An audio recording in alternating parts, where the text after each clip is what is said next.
Hey, kiddies! Welcome back!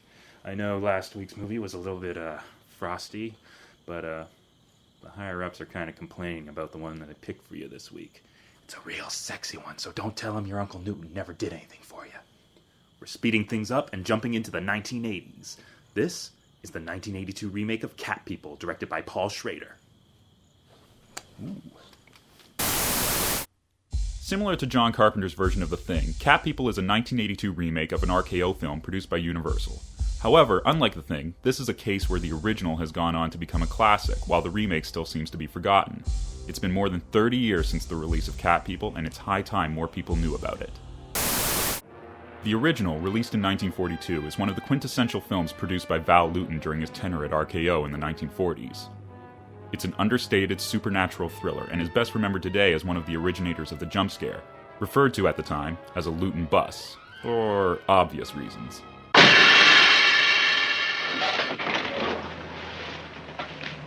The remake is a different beast altogether. Harry Knowles once said that if the two films were siblings, this one would be the culty badass big sister, and there's never been a better explanation for how these two films differ.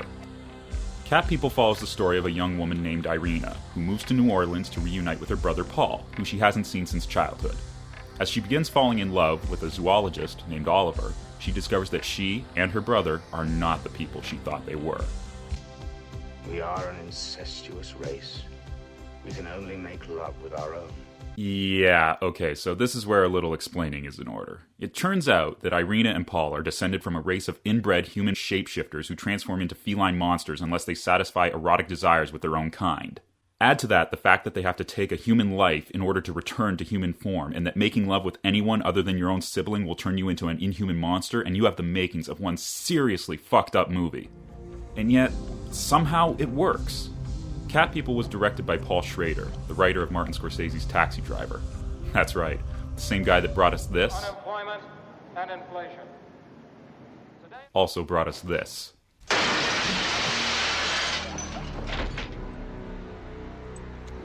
Make love with me.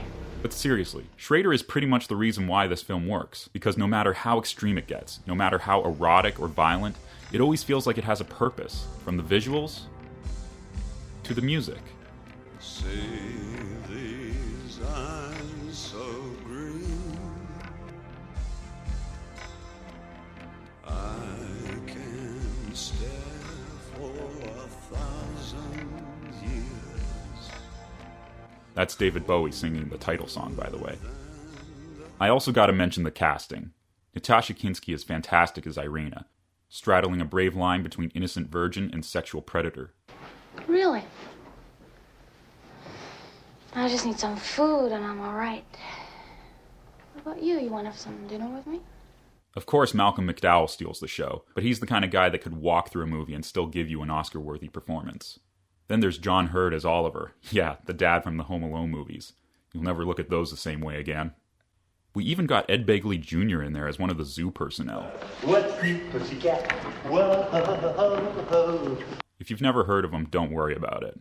I talk about this guy a lot. What the hell is going on here? If the whole thing seems strange, that's only because it reaches for the highest precipice. Cat People is usually described as an erotic horror film, with just as much skin as gore. But in many ways, it's actually an art film, respectful of the source material in all the right places, but also looking to tell a new story for a new generation. The best way to describe Paul Schrader's Cat People is that it's like an opera.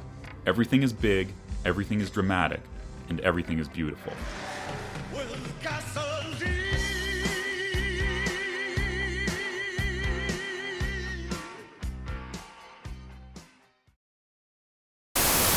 What's creep, pussycat? Whoa.